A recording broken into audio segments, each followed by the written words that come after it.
નમસ્કાર, પ્રણામ, સ્વાગત છે તમારું અમારી યુટ્યુબ ચેનલમાં। આજની કહાનીનું નામ છે વૃદ્ધા અવસ્થાની સચ્ચાઈ।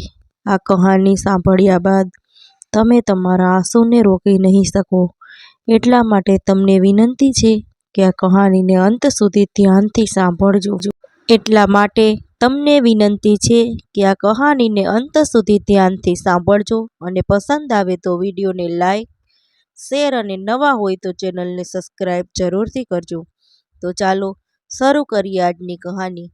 રાહુલ કાજલને કપડાં પહેરતો કહેવા લાગ્યો કે કાજલ, જલ્દી તૈયાર થઈ જા, આપણે બહાર જવામાં મોડું થાય છે અને બાળકોને કહી દે રમવાનું બંધ કરે અને ફટાફટ તૈયાર થઈ જાય। કાજલે કહ્યું, અમે તો તૈયાર જ છીએ, પરંતુ તમે તો એવી રીતે તૈયાર થયા છો કે જાણે આ પાર્ટી તમારા સન્માનમાં રાખવામાં આવી હોય। એટલે રાહુલ ખુશ થઈને કહેવા લાગ્યો કે હા, આજે મારી ઓફિસમાં કામ કરવાવાળા જેટલા પણ વૃદ્ધ લોકો છે, જેમની ઉંમર 75 વર્ષથી ઉપર છે, એમને બોલાવ્યા છે અને એ બધા જ લોકોને સન્માનિત કરવામાં આવશે અને એમને પૈસા આપીને પુરસ્કાર કરવામાં આવશે। સાથે સાથે અમુક એવા લોકોને બોલાવવામાં આવ્યા છે જેમણે સમાજ માટે કંઈ કર્યું છે। આ બધાને સન્માનિત કરવા માટે આપણા શહેરના ડીએમ સાહેબ આવી રહ્યા છે, એટલે તું હવે વાર ન લગાડ અને જલ્દી તૈયાર થઈને આપણે નીકળી જઈએ। ત્યારે જ બાળકો રમતા રમતા રૂમમાં આવ્યા અને રાહુલે જોયું તો બાળકો તો હજુ તૈયાર નહોતા થયા। એટલે રાહુલ તેને ખીજાયો અને કહેવા લાગ્યો કે ફટાફટ તૈયાર થઈ જાઓ, આપણે 5 મિનિટમાં નીકળવાનું છે। રાહુલ અને કાજલ 5 મિનિટમાં બાળકોને તૈયાર કરી અને પોતાની કારની ચાવી લઈને બહાર આવ્યા। કારમાં બેસીને જગ્યાએ પહોંચી ગયા જ્યાં વરિષ્ઠ લોકોના સન્માન પાર્ટી રાખવામાં આવી હતી। જ્યારે આ બંને ત્યાં પહોંચ્યા અને જોયું કે તો આ બધું ખૂબ મોટું ભવન છે અને એને સારી રીતે સજાવવામાં આવ્યું છે। ચારે બાજુ પોલીસ ઊભી છે, કેમ કે આજે ડીએમ સાહેબ આવવાના છે। રાહુલ અને કાજલ પણ ભવનની અંદર એન્ટ્રી કરી અને પોતાની સીટ પર જઈને બેસી ગયા। હવે ધીરે ધીરે પ્રોગ્રામ શરૂ થયો। ડીએમ સાહેબ સ્ટેજ પર આવ્યા। તમામ લોકોએ તાળીઓની સાથે તેમનું સ્વાગત કર્યું। ધીરે ધીરે ઓફિસના વરિષ્ઠ લોકોને પુરસ્કાર અને સાથે સાથે પૈસા આપીને સન્માનિત કરવામાં આવ્યા। અંતમાં ડીએમ સાહેબ વરિષ્ઠ લોકોના સન્માનમાં થોડા શબ્દો બોલે છે અને કહે છે કે આજે હું એક એવા વ્યક્તિ સાથે તમારી મુલાકાત કરાવવાનો છું જેમણે સમાજ માટે અને વરિષ્ઠ લોકો માટે ઘણું બધું કર્યું છે અને વૃદ્ધ લોકો માટે તો એક દેવદૂત સમાન છે। હું એક વૃદ્ધાશ્રમમાં એમને મળ્યો હતો અને એમને મળીને ખૂબ જ પ્રભાવિત થયો હતો। વૃદ્ધાશ્રમમાં રહીને પણ દાદાજીએ પોતાનું પુસ્તક લખ્યું છે અને પોતાની જિંદગીના અનુભવોનું આ પુસ્તક, જેને વાંચીને દરેક વ્યક્તિ કંઈક ને કંઈક શીખી શકે છે। તો હું દાદાજીને આગ્રહ કરું છું કે તમે સ્ટેજ પર આવો ત્યારે જ સફેદ રંગનો કુર્તો પાયજામો પહેરીને 75 વર્ષના શ્યામલાલજી પોતાની ખુરશી પરથી ઊભા થઈને અને સ્ટેજ પર આવીને ડીએમ સાહેબ પાસે ઊભા રહી ગયા। ત્યારે ડીએમ સાહેબે શ્યામલાલજીના ચરણ સ્પર્શ કર્યા, આશીર્વાદ લીધા, પરંતુ રાહુલ ને કાજલ આ બધું જોઈને દંગ રહી ગયા અને બંને એકબીજા સામે જોવા લાગ્યા કે શ્યામલાલજી કોઈ બીજું નહીં પરંતુ રાહુલના પિતા અને કાજલના સસરા હતા। હવે કાજલ પોતાના મનમાં વિચારવા લાગી, કેમ મેં તો આ બુઢાને બિલકુલ ભિખારી કરીને ઘરમાંથી કાઢ્યો હતો અને જ્યારે મેં આને ઘરમાંથી કાઢ્યો હતો ત્યારે તો આની તબિયત પણ સારી નહોતી। ત્યારે તો એવું લાગી રહ્યું હતું કે આ બુઢો 2-5 દિવસમાં મરણ પામશે, પરંતુ આ બુઢો તો અમારી સામે તંદુરસ્ત થઈને ઊભો છે। ફક્ત ઊભો જ નહીં, પરંતુ ડીએમ સાહેબના હાથે પુરસ્કાર લઈ રહ્યો છે। શ્યામલાલજીને જોઈને કાજલ અને રાહુલ હેરાન રહી ગયા। કાજલ રાહુલને કહેવા લાગી કે આ બુઢાએ એવું શું કરી દીધું છે કે એને સન્માન મળી રહ્યું છે અને એટલા બધા પૈસા મળી રહ્યા છે, જ્યારે આપણી સાથે રહેતો હતો ત્યારે તો ખાટલામાં પડ્યો પડ્યો મફતના રોટલા તોડતો હતો. બિલકુલ નકામો હતો, કોઈ કામ નહોતો કરતો. જ્યારે જુઓ ત્યારે બીમાર પડી જતો અને આપણે જ એની સારવાર કરવાનો ખર્ચો ઉઠાવવો પડતો. એટલા માટે તો આપણે બંનેએ આને ઘરમાંથી બહાર કાઢ્યો હતો. ત્યારે રાહુલ પણ એ દિવસને યાદ કરવા લાગ્યો જ્યારે સવાર સવારમાં તેમની એના પિતાજી સાથે ખૂબ જ માથાકૂટ થઈ હતી. શ્યામલાલજીની ઘણા દિવસથી તબિયત સારી નહોતી. તે પોતાના પુત્રને વારે વારે કહી રહ્યા હતા કે મને કોઈ ડૉક્ટર પાસે લઈ જા, અને કદાચ તું મને ન લઈ જઈ શકે એમ હોય તો મને થોડા પૈસા આપી દે, એટલે હું પોતે જ ઓટો રિક્ષામાં બેસીને દવાખાને જઈ આવીશ. પરંતુ કાજલ આવીને ના પાડી દેતી કે તમારે દવાખાને જવાની કોઈ જરૂર નથી, તમે તો જાણી જોઈને પલંગ પર પડ્યા રહો છો. એટલે શ્યામલાલજી કહેવા લાગ્યા કે મારી તબિયત સારી નથી રહેતી, એટલા માટે દવાખાને જવાનું કહી રહ્યો છું. ત્યારે કાજલે કહ્યું કે અમારી પાસે ફાલતુના એટલા બધા પૈસા નથી હોતા કે તમારા પર લૂંટાવતા રહીએ, અને ના તો અમારી પાસે એટલો સમય હોય છે. વહુની આવી વાત સાંભળીને શ્યામલાલજી ચૂપચાપ પોતાના રૂમમાં જતા રહ્યા, કેમ કે હવે તો દીકરાને કહેવાનો પણ કોઈ ફાયદો નહોતો. પુત્ર પણ એની પત્નીની દરેક વાત માનતો હતો. પુત્રને તેના પિતાનું દુઃખ અને તકલીફ દેખાતી નહોતી. જેવું એની પત્ની કહેતી એવું જ એ સાંભળતો હતો. બીજા દિવસે રાહુલ શ્યામલાલજીના રૂમમાં આવ્યો અને કહેવા લાગ્યો, અમે લોકો ફિલ્મ જોવા જઈએ છીએ. આજે બાળકોને રજા છે અને મારે ઓફિસમાં રજા છે, એટલે બહાર ફરવા જઈએ છીએ, અને અમે બહાર હોટલમાં જમીને આવવાના છીએ. તમારું જમવાનું ફ્રીજમાં રાખ્યું છે. સાંજે વધારે બની ગયું હતું એટલે ફ્રીજમાં મૂક્યું છે, એટલા માટે એ જમવાનું તમે ખાઈ લેજો. રાહુલે ના તો એના પિતાજીને એની તબિયત વિશે કંઈ પૂછ્યું કે ન એની પાસે બે ઘડી બેસીને કોઈ વાત કરી. બસ પોતાનું ફરમાન સંભળાવીને જતો રહ્યો. શ્યામલાલજીને પોતાના પુત્રનું આવું વર્તન બિલકુલ પસંદ ન આવ્યું અને વિચારવા લાગ્યો કે અત્યાર સુધી તો હું સ્વસ્થ હતો એટલે ઘરના તમામ કામ કરતો હતો, અને કામ કરતો હતો ત્યારે તો વહુ અને દીકરાને હું સારો લાગતો હતો. પરંતુ આજે થોડો બીમાર પડી ગયો એટલે મારી વહુ અને દીકરાએ તો મારાથી મોઢું ફેરવી લીધું છે. તેમણે તો એટલો પણ વિચાર ન કર્યો કે મારા વૃદ્ધ પિતાની તબિયત સારી નથી, તો આજે ઘરે રોકાઈ જઈને એને કંઈક જમવાનું બનાવીને ખવડાવીએ. પરંતુ નહીં, મારા પુત્ર અને વહુને તો આ બધું નાટક લાગે છે. હવે વહુ અને પુત્ર તેના બાળકોને લઈને ફરવા જવા નીકળે છે. કાજલ જાતા સમયે એના સસરાજીને સમજાવતી ગઈ કે તમારે ઘરમાં જ્યાં ત્યાં ઘૂમવાની જરૂર નથી, તમે તમારા રૂમમાં જ બેસી રહેજો. ફ્રીજમાંથી ખાવાનું લઈને જમી લેજો અને ઘરના કોઈ પણ સામાન હાથ પણ લગાવતા નહીં. હું જેવું ઘર મૂકીને જાઉં છું એવું જ રહેવું જોઈએ. આટલું કહીને આ બંને નીકળી ગયા. હવે બપોર થયું અને શ્યામલાલજીને ભૂખ લાગી. તેઓ ખૂબ મુશ્કેલીથી પોતાની લાકડી ઉઠાવીને રસોડામાં ગયા. ફ્રીજ ખોલ્યું. તેમણે જોયું કે એમાં કાલ રાતનું જમવાનું વધ્યું હતું. તે એક કટોરી દાળ ભાત પડ્યા હતા. ઠંડા થયેલા દાળ ભાત જોઈને શ્યામલાલજીને થોડીવાર માટે તો ખાવાનું મન ન થયું, પરંતુ શું કરે, ખૂબ જ ભૂખ લાગી હતી. એટલા માટે તેઓ આ ઠંડા થઈ ગયેલા દાળ ભાત ખાવા માટે મજબૂર હતા. શ્યામલાલજી આ વાસી ખાવાનું ખાઈ લીધું, પરંતુ આ વાસી ભોજન ખાધા બાદ શ્યામલાલજીની તબિયત વધારે બગડી ગઈ. એમના પેટમાં તો પહેલાંથી જ ઇન્ફેક્શન હતું, જેના લીધે આટલા દિવસોથી તાવ આવી રહ્યો હતો.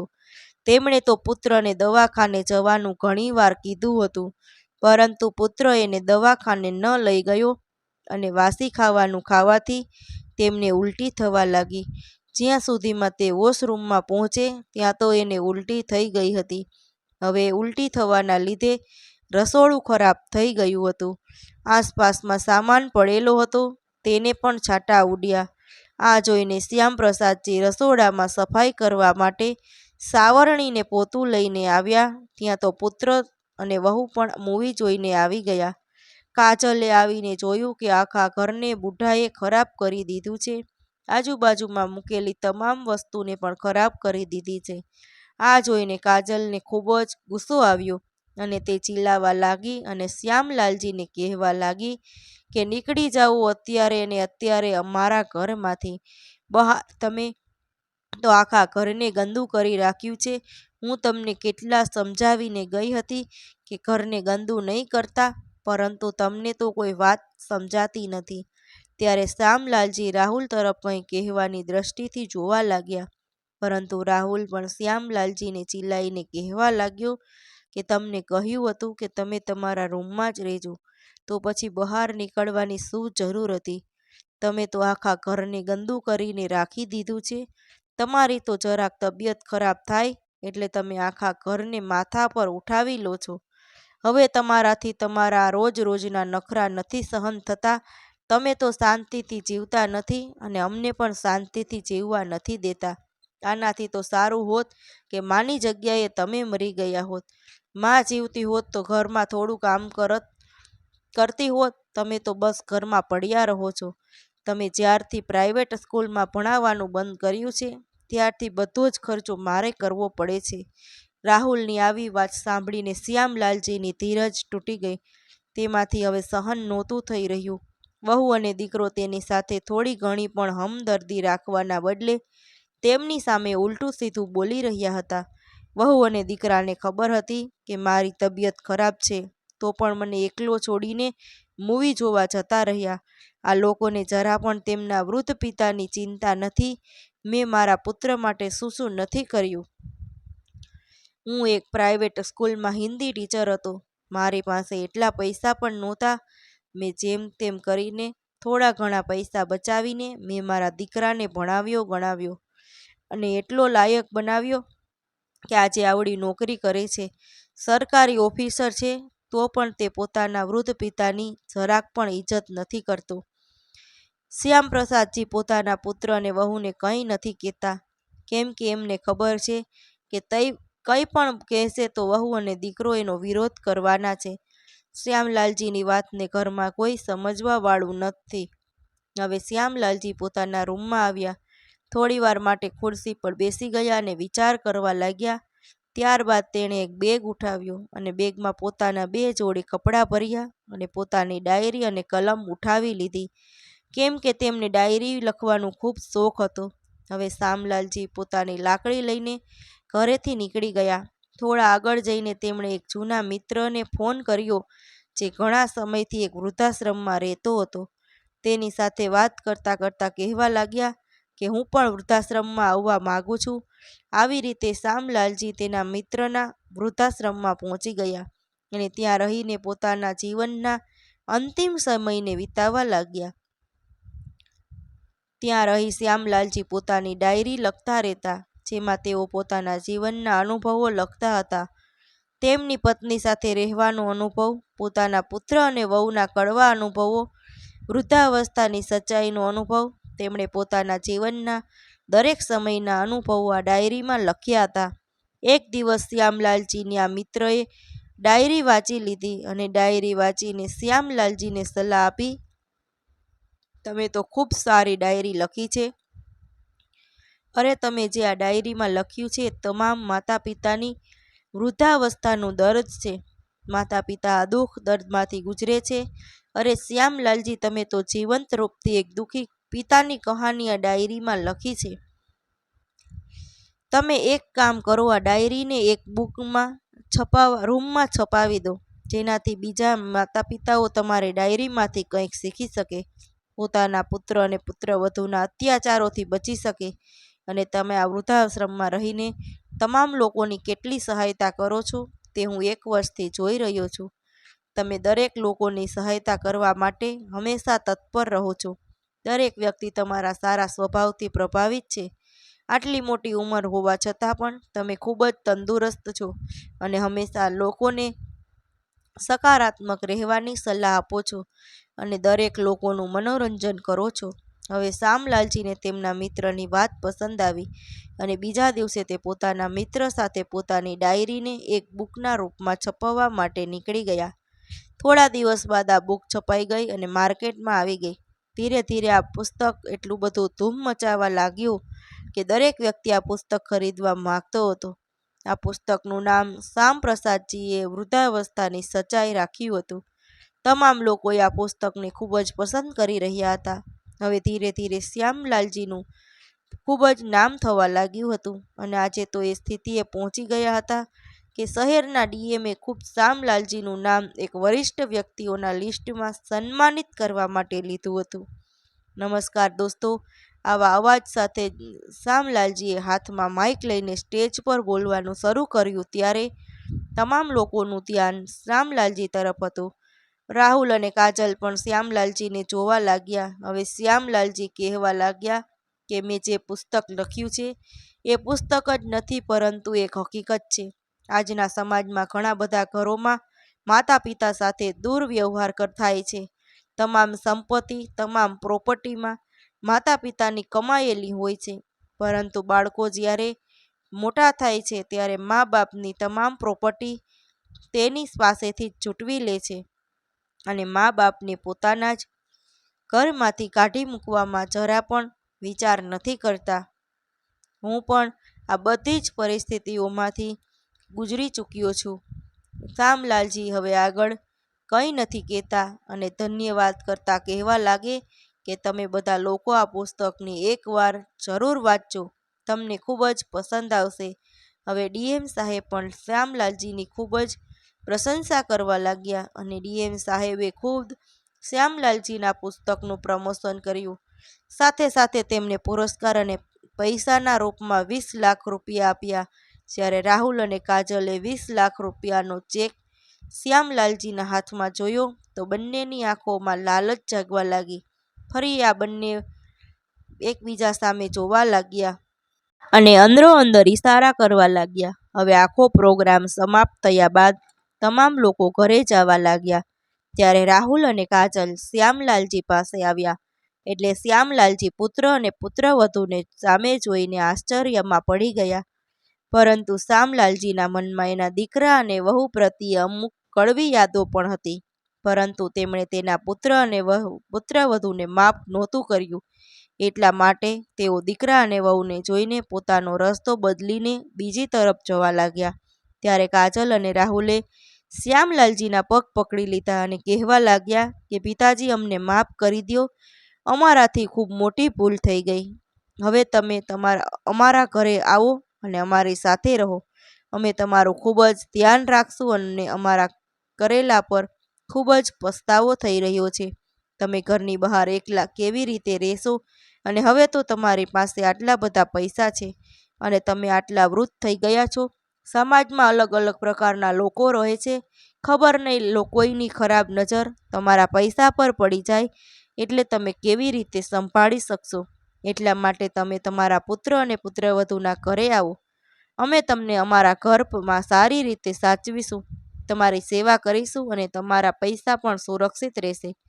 પરંતુ શ્યામલાલજી પોતાના દીકરા અને વહુને સારી રીતે જાણતા હતા એટલે કહ્યું કે વહુ, તમારે મારા પૈસાની બિલકુલ ચિંતા કરવાની જરૂર નથી. મેં તો પહેલાંથી જ વિચારી લીધું છે કે મારે મારા પૈસાનું શું કરવાનું છે. અત્યારે જ્યાં રહું છું ત્યાં જ મારા બધા જ પૈસા લગાવી દઈશ. અને રહી વાત મારી ચિંતાની, તો હવે 1 વર્ષ બાદ તમને મારી ચિંતા થઈ રહી છે. આ 1 વર્ષ સુધી તમે બંને ક્યાં હતા? જે દિવસથી હું ઘરેથી નીકળ્યો છું એ દિવસથી તમે બંને એક પણ વાર પણ શોધવાની કોશિશ કરી નથી. એક પણ વાર એવું જ નથી જાણ્યું કે મારા પિતાજી જીવતા છે કે મરી ગયા છે. અને આજે મારા હાથમાં તમે 20 લાખ રૂપિયા જોઈને તમને મારી ચિંતા થવા લાગી છે. શ્યામલાલજીની આવો વાત સાંભળીને દીકરા અને વહુને શરમ આવવા લાગી. હવે શ્યામલાલજી તેના દીકરા અને વહુને છોડીને આગળ નીકળી ગયા. દીકરો અને વહુ શ્યામલાલજીને જતા જોઈ રહ્યા. હવે આ બંનેને એવું લાગી રહ્યું હતું કે તેના હાથમાં આવેલા પૈસા છટકીને જતા રહ્યા. હવે શ્યામલાલજી કારમાં બેસીને પોતાના વૃદ્ધાશ્રમમાં જતા રહ્યા. વૃદ્ધાશ્રમના તમામ લોકો શ્યામલાલજી પર ગર્વ કરી રહ્યા હતા કે ડીએમ સાહેબ પુરસ્કાર આપ્યો છે અને સાથે જ 20 લાખ રૂપિયા પણ આપ્યા છે. અને સૌથી મોટી વાત છે કે શ્યામલાલજીએ આ બધા જ પૈસા વૃદ્ધાશ્રમના વિકાસ માટે દાનમાં આપી દીધા છે. જેનાથી આપણા બધાની જિંદગીમાં સુધારો થઈ શકે. તમામ લોકો શ્યામલાલજીના વખાણ કરવા લાગ્યા અને તાળી વગાડીને બિરદાવ્યા. તો મિત્રો, આજની કહાની તમને પસંદ આવી હોય તો વિડીયોને લાઈક કરજો, કોમેન્ટ કરીને જરૂર જણાવજો અને વિડીયોને લાઈક, શેર અને નવા હોય તો ચેનલ જરૂરથી સબસ્ક્રાઈબ કરજો.